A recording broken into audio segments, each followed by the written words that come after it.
Okay, so this is my revisiting cinema review for Grosse Pointe Blank. As I said in my last video, this is it's kind of weird. I should not. I should change the title to Revisiting John Cusack movies, because that's, I mean, like 3 of the 4 that I've done all have John Cusack in them. But that's just a coincidence. I really like him, and High Fidelity opened up the door to me watching the classics that he did in the 90s, late 90s.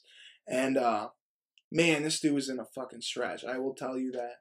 If I was a little bit older in the 90s, I would probably have John Cusack as one of my favorite actors, because honestly, the stretch that he goes through is tremendous. He did some fantastic movies with brilliant scripts that he just nailed, man. And this is one of those movies.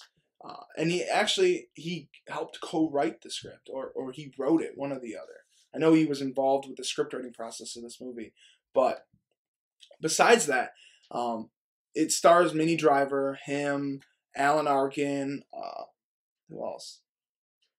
Dude from Entourage, fucking drawing a blank on his name. But it's about a guy who returns to his hometown, which I'm going to throw this out there. I knew the name was Grosse Pointe Blank, but I thought it was just a coincidence. I actually live 10 miles from Grosse Pointe, Michigan, where this movie takes place in. He returns home to Detroit, Grosse Pointe, where he went to high school, and I recognize, Woodward, if you know what I'm talking about, or not Woodward, Jefferson. They cruise Jefferson, and that's where the beginning and the ending of the movie take place.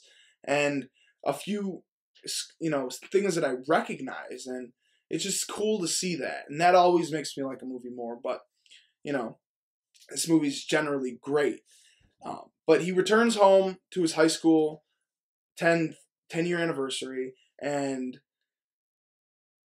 basically when he's there, there's a hit for him, and then he's on a hit because he's a hitman, and he wants to reteam with his love of his life. He wants to re-see her. And it's just like, it sounds kind of cliche, but that's the thing that I love about it. It may be a bit cliche in the sense of, what happens when, but it's just so well written and such a great script.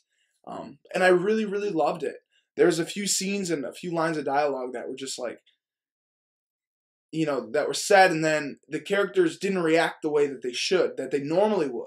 For instance, he's like, someone asks him, what do you do for a living? He's like, oh, I kill people. And they're, normally people would go, but in that one, they're like, okay, cool. And that's it. Like, they don't even think twice about it. They think he's fucking with them. And that's like the proof of the smart writing. It's very self-aware, and I really like that about it.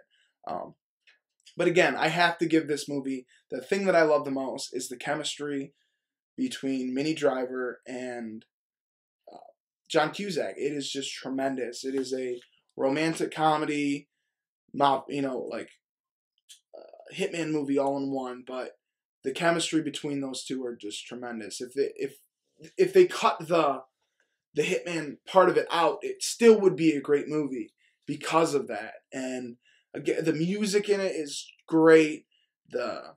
Everything in this movie is just great, and I really enjoyed it. So if you haven't seen it, do so. See it. It's not. I mean, it's probably between the 3 John Cusack movies that I've seen, it's my least favorite of the 3, but I still really love this movie. I can't wait to buy it on Blu-ray. I give Grosse Pointe Blank a 9 out of 10. I truly feel like I'm leaving something out in this review, but I can't think of it right now. Leave a comment if you've seen it. Tell me your opinions on it. If you haven't seen it, check it out. It's definitely a good movie, especially if you like smart romantic comedies. I give it a 9 out of 10. I really enjoyed this. Leave a comment, give me a sub. Thanks.